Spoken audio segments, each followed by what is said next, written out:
let's talk about arcs and sectors. So just something to keep in mind if we're trying to measure an arc length around a circle. Now, normally 2 pi r gives us the entire arc length, but we'll notice that we just want part of the arc length. We want this part or that fraction. Well, all the way around a circle is 360. So if we know how many degrees the arc cuts off, or that theta over 360, we will be able to solve for part of the circumference. Let's look at this for an example. So it says the circle's radius is 7 units. So if we wanted to find its circumference, we'd say, okay, well, that's 2 times pi times 7. But we only want the arc K to C, which makes up 57 out of 360 degrees around the circle. So that will give us the fractional part of our circumference that we care about.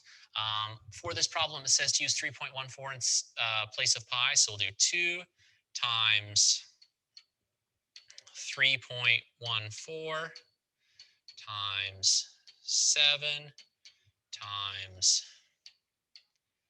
57 over 360.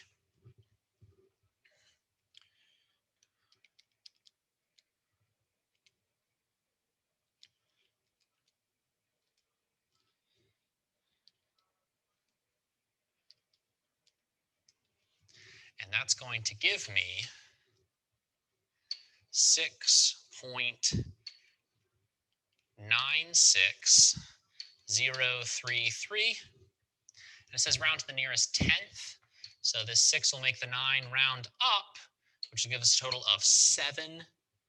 And does it give us units here? It just says units. 7 units. Oh, well, it's nice and simple that way. So remember, you're finding the circumference and you're taking the fraction of that based on the interior angle. Now let's look at this problem. This says we want to find the length of ym. Use your calculator's pi button or 3.144 pi, then round your answer to the nearest tenth. Hey, if I know all the way around here is 297 degrees, can I take 360 minus 297 and subtract?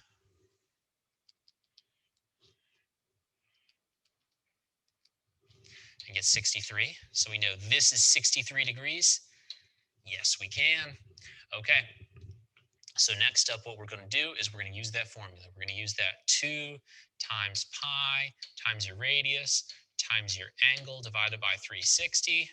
In this case, 2 times 3.14 times, what's our radius? It says the radius is 14 here, times 63 out of 360.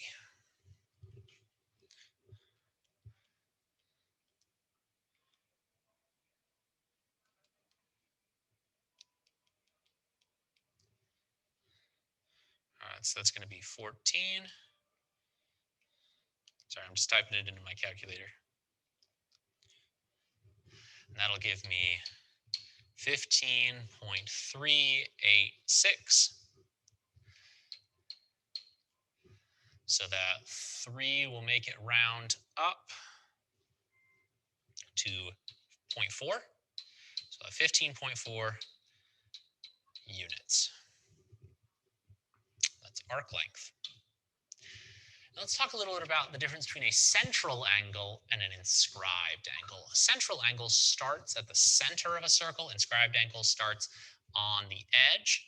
And as long as they both intersect one another right here at the same spot, then the central angle is twice the measure of the inscribed angle. So if you have the inscribed angle, multiply by 2. If you have the central angle, divide by 2. So let's look at this one.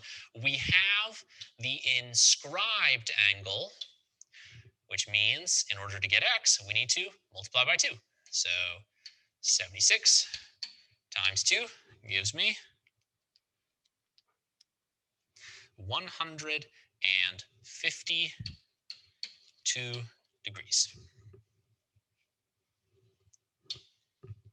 Now, one thing that we should be aware of is, remember what I said before, as long as it ends on the same point, it's double.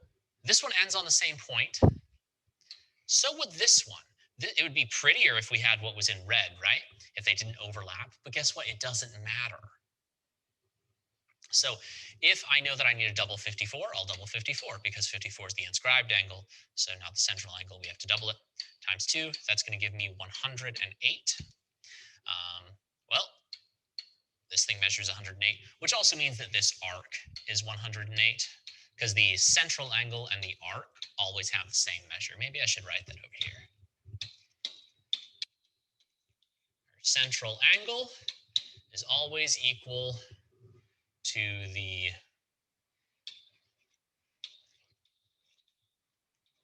degrees of our arc. Oop, sorry, dyslexic moment. Arc, there we go. Now let's look at this one. I see that this goes through C, which is center. It says point C is the center of the circle, which means that this whole thing would be 180 degrees, right? Well, if that's 180 degrees, and right here, this is an inscribed angle, then I could divide 180 by 2 to get 90. Ooh, so that's not just any angle, that's a nice right angle. It turns out whenever you draw a triangle inscribed in a circle and you pass through the center of the circle, you're going to end up with a right triangle. Now, this is a right triangle. This is 90 degrees, and this is 37 degrees. Then when you take those two things away from 180, why would we want to take away from 180? Well, every triangle adds up to 180 degrees. So 180 minus 37 minus 90 will give us 53, which means I know this is a 53-degree angle. So if I wanted to solve for x, well, x is an arc, which remember is just like the central angle. We would need to double the inscribed angle to get the value of x. So x is going to equal to 2 times 53, which is 106 degrees.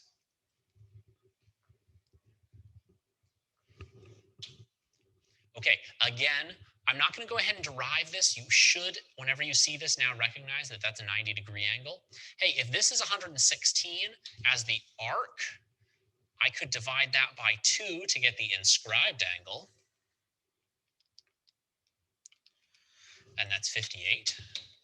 Okay, now we have a 90-degree angle. We have a 58-degree angle. If we want to solve for x, we just need to take away from 180. So 180 minus 90 minus 58. What's that going to give me? 32. So x is 32 degrees. Now let's look at this one. I don't know that that goes through the center, but I see some nice tick marks here. Now, if I see those tick marks, that means I know I'm dealing with an isosceles triangle. So whatever this angle is, it's congruent to this angle. I also see vertical angles. I see two crossing lines and angles across from each other. So if this is 67 degrees, although it looks a little bit bigger than 67 degrees, I guess this isn't to scale, then this must be 67 degrees.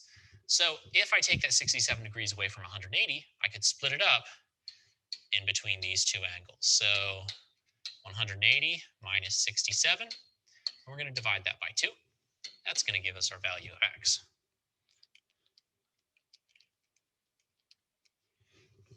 And that's going to be 56.5.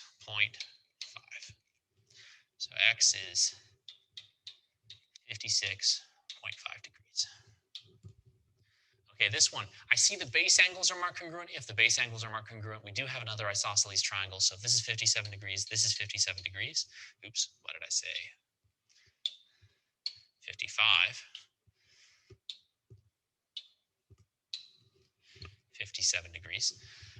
So let's go ahead and solve for these other two angles, and then we can double this angle to get the measure of the arc. So 180 minus 57 divided by 2 is going to give me 61.5. So I know this one's 61.5. I would need to double that in order to get my x value, right? Because my x value is going to correspond to the central angle instead of the inscribed angle. So it'll be 61.5 times 2,